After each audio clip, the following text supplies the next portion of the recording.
اللہ کے علم کو چیلنج کیا جا رہا ہے، کہتا سود چھوڑ دو ورنہ میرا اور میرا رسول مل کر تمہارے خلاف اعلان جنگ کریں گے۔ تو میرے نبی کو کس نے سکھایا؟ اللہ نے، علمک ما لم تکن تعلم، آپ کا معلم علمنی ربی فاحسن تعلیمی ادبنی ربی فاحسن تادیبی۔ اب بہت خوبصورت بولتے تھے، تو ایک دن ابو بکر کہنے لگے یا رسول اللہ ہم بھی عرب ہیں، عرب ماؤں کے دودھ پیے ہیں، یہ آپ کہاں سے بولتے ہیں؟ آپ بولتے ہیں تو ہم دنگ ہو کے سنتے رہ جاتے ہیں۔ ہماری تو بدقسمتی ہے نا، ہمارے سامنے قرآن پڑھنا ایویں جی میں مائی دگو بین بجائی جو انہوں کیا پتا، اور انہوں پٹھے کھوا تو انہوں پتا ہے اور انہوں بین دا کیا پتا۔ اب میں پنجابی اپنی بول رہا ہوں، بھینس کے آگے بین بجاؤ گے تو اسے کیا پتا چلے، اس کے آگے تو پٹھے ڈالو تو وہ کہے گی ہاں اے کم ٹھیک۔ تو ہماری بدقسمت ہے ہم قرآن نہیں جانتے، اللہ کی قسم۔ یہ بڑی بڑی ڈگریوں والے بیٹھے ہوئے ہیں، 7 بر اعظم اسلامی اسکالر بھرے پڑے ہیں، قرآن کے آشنا نہیں ہیں۔ قرآن قانون کی کتاب تو ہے ہی ہے، قرآن تو کلام عشق ہے، عاشق اور معشوق کے درمیان کی بات کا نام قرآن ہے۔ دل جو اللہ کو نہیں دیا، اس لیے قرآن کیسے سمجھ میں آئے؟ مفتی فتوے نکالتے رہتے ہیں، قانون والے قانون بتاتے رہتے ہیں، یہ تو کلام عشق ہے جو دل کے تاروں پہ چھڑتا ہے اور ساری روح کو سرشار کر دیتا ہے اور وجود اللہ اللہ پکار اٹھتا۔ مدت ہوئی ہے یار کو مہمان کی، تو کبھی ہم بھی تم میں بھی چاہ تھی، کبھی ہم بھی تم میں بھی راہ تھی، کبھی ہم بھی تم بھی تھے آشنا، تمہیں یاد ہو کہ نہ یاد ہو۔ قرآن تو کلام عشق ہے، اور آپ لوگ جو سارا دن 2 × 2 4، 4 × 4 8، 8 × 8 16، تو دل ہی سارے پتھر ہو جاتے۔ اور بھی دکھ ہیں زمانے میں محبت کے سوا، راحتیں اور بھی ہیں وصل کی راحت کے سوا، صرف پیسے بڑھانے تو کوئی کام نہیں ہے۔ جس دوڑ کا آخر انجام قبر کی مٹی ہو، جس اس شہرت دولت کا آخر انجام چند مٹھی خاک ہو، وہ کیا چیز؟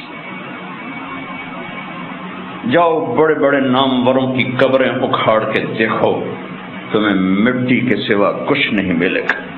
ان کی ہڈیوں کو بھی قبر نے سرما بنا دیا ہے، اور دنیا کے سب سے بڑے فاتح چنگیز خان کی تو قبر کا نہیں پتہ، سب سے بڑے فاتح سکندر رومی کی تو قبر کا ہی نہیں پتہ، کہاں چلے گئے؟ اجل ہی نے چھوڑا نہ کسرا نہ دارا، اسی سے سکندر صفاتے بہارا، ہر ایک لے کے کیا کیا نہ حسرت ستارا، پڑا رہ گیا سب یوں ہی ٹھاٹھ سارا، جگہ جی لگانے کی دنیا نہیں ہے، یہ عبرت کی جا ہے تماشا نہیں ہے۔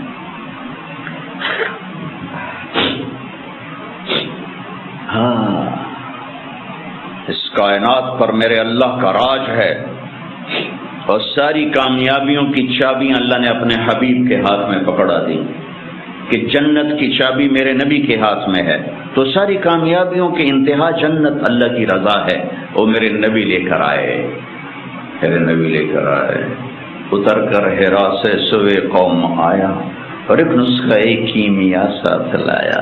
اسی نسخہ کیمیا کو رکھ دیا ہے تاکشوں میں، صرف ختم شریف کے لیے قرآن کھولا جاتا ہے، تراویح میں پڑھنے کے لیے قرآن کھولا جاتا ہے، تعویذ وظیفوں کے لیے قرآن کھولا جاتا ہے، کبھی بطور رہبری کے کھولا ہے کہ قرآن مجھے رہبری دیتا ہے، کبھی بطور عشق و محبت کے کھولا ہے کہ میرے محبوب کا کلام۔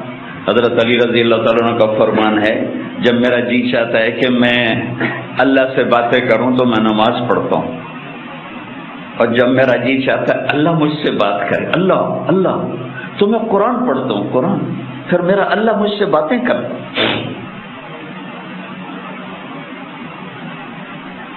اب عبداللہ بن مبارک بہت بڑی ہستی گزرے، ایک باندی پہ عاشق تھے، خراسان، سرد راتیں، عشاء کے بعد جو بیٹھے گفتگو کرتے کرتے فجر کی اذان ہوگی. کہنے لگے ہے مؤذن بڑا دیوانہ ہے، ابھی تو رات آدھی تھی اور اذان دے دی.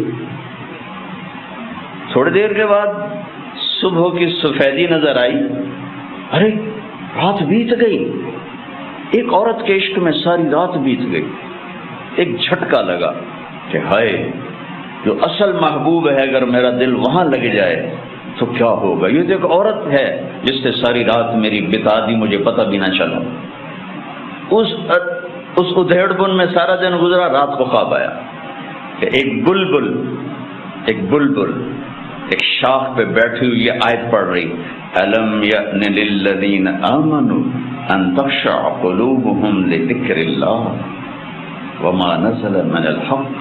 کیا ایمان والوں کے لیے ابھی وقت نہیں آیا کہ دل اللہ کی یاد سے بھر جائے اور دل اللہ سے ڈر جائیں. آنکھ کھلی، آ گیا. کہ آج عبداللہ بن مبارک کا نام 800 سال کے بعد 1000 سال کے بعد دیا جا رہا ہے. قرآن کلام ہے میرے رب کا زندہ جیتا جاگتا کلام ہے. میرے رب کی ذات سے نکلا، میرے نبی کے سینے پر اترا اور آپ کی زبان مبارک سے کائنات تک پہنچا. وَتَمَّتْ كَلِمَةُ رَبِّكَ صِدْقًا وَعَدْلًا لَا مُبَدِّلَ لِكَلِمَاتِهِ. کائنات ادھر کے ادھر ہو جائے، میرے رب کے کلام کی زیر زبر بھی تبدیل نہیں ہو سکتی. تو ہم نے ہمارے ایڈوائزر کون ہے، ہمارے رہبر کون ہے؟ نہ اللہ کا کلام نہ نبی کا فرمان. تو اندھیروں میں بھٹکیں گے نہیں تو اور کیا ہوں. اندھیری رات کے مسافر منزلوں پہ نہیں پہنچا کرتے. صحراؤں میں گم ہونے والے راہیوں کے لیے بھوک اور پیاس سے مرنا ہی مقدر ہوتا ہے. کالے پہاڑی سلسلوں میں گم ہو جانے والوں کے لیے منزل وہ دستیاب نہیں ہوا کرتی. پہاڑوں سے ٹکرا کے مرنا ہی ان کا مقدر ہوتا ہے. جس امت نے اللہ کو بھی چھوڑ دے، اس کے نبی کو بھی چھوڑ دے، اس کے قرآن کو بھی چھوڑ دیا، میں اسلامی معیشت کیا سمجھاؤں؟ اسلام تو پیغام عشق ہے. عشق ہوتا ہے تو عاشق ہوں میں بدنے تو پنجابی سمجھ آونی کہ نہیں آونی، پر چلو مزہ ہی لے لیا ویسے. عاشق ہوں میں عشق کما میں دل رکھیں وانگ پہاڑاں ہو. سائے سائے بدیاں ہزار غلامیں کر جانے باغ بہاراں ہو. منصور جائے چپ سولی دیتے جڑے واقف کل اسراراں ہو. سجدیوں سر چائی نہ باہو توڑے کافر کہن ہزاراں ہو. عاشق سوئی حقیقی جڑا قتل معشوق دے منے. سر نو جوڑے تے مکھ نہ موڑے پمیں 100 تلواراں کھنے. سچا عشق حسین علی دا باہو سر دتے تے راز نہ بننے. اور پہلے اللہ رسول سے محبت پیدا ہوگی پھر اسلامی معیشت سمجھ میں آئے. خشک چشموں میں پانی نہیں، تم آبشاریں بنانا چاہتے ہو. دریا سو گئے تم ڈیم بنانا چاہتے ہو. پلاسٹک کے پودوں میں پھول دیکھنا چاہتے ہو. مصنوعی گلستان میں تم بہار دیکھنا چاہتے ہو. نہیں آئے گی.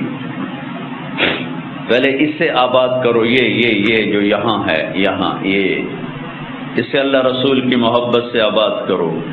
یہاں کوئی تیسرے کا گزر نہ ہو. عدل العوادل حول قلب الطائه وهو الأحبة منه في سودائه. القلب أعلم يا عدول بدائه وأحق منك بجفنه وبمائه. فومن أحب لأعصينك في الهوى قسما به وبحسنه وبهائه. اسے زندہ